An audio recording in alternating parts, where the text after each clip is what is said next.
Brazil is speeding up its knowledge law and everything here. This is the first road in the world.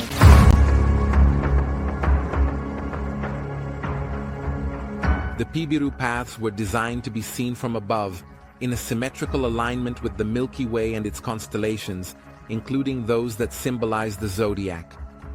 Following through the land, it's possible to find monuments aligned with some constellations of the celestial dome, like the star-shaped forts, indicating that the builders of these road networks had a good understanding of astronomy.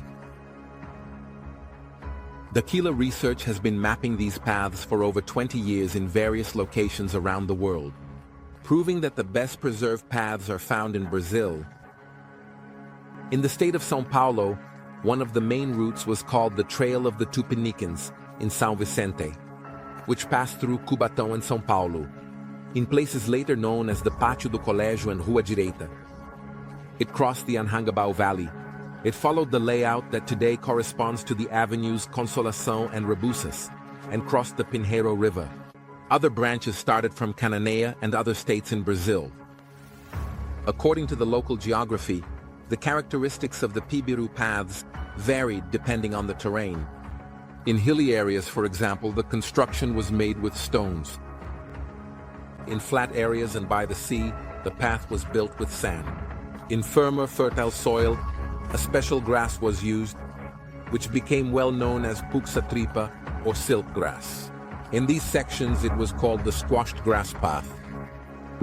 In certain mountainous sections with abundant water, part of the path had ditches about 1 meter and 50 centimeters deep, with a width of 1 meter and 40 centimeters. And in some cases, on the right or left edge, there were stone walls that extended for kilometers along the upper edge of the ditches. Known by various names depending on the region, customs, and cultures, the local inhabitants named the trails according to their understanding.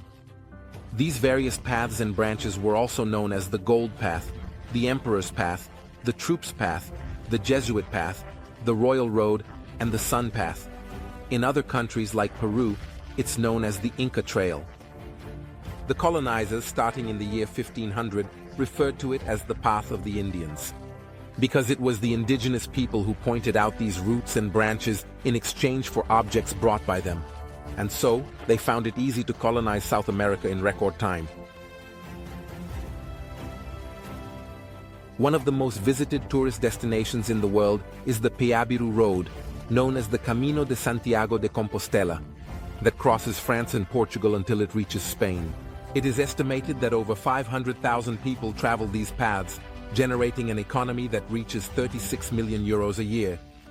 Brazil has thousands of these well-preserved routes, which can bring in significant foreign exchange and global recognition in tourism, culture, art, history, and much more.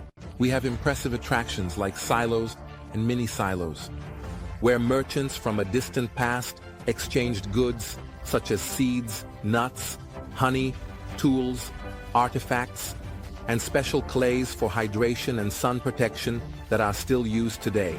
They also feature underground galleries connecting various points, with some sections having larger compartments, remembering rooms of various sizes, including some with openings to the surface, which allowed people to see the sky and recycle the air, almost like they were respirators. In Brazil, in the state of São Paulo, in the municipality of Barra de Ararapira, at the Ilha do Cardoso State Park, researchers from Dakila found a possible submerged Peabiru path in the Atlantic Ocean, which goes from the continent to the sea, toward 2 islands. And it continues beyond. Knowing the importance of preserving and valuing these paths, Dakila Pesquisas has been contributing in various ways to this challenging work over the years, from supporting research and preservation initiatives, to forming partnerships with public agencies and universities to promote and value the history of our continent and our Brazil.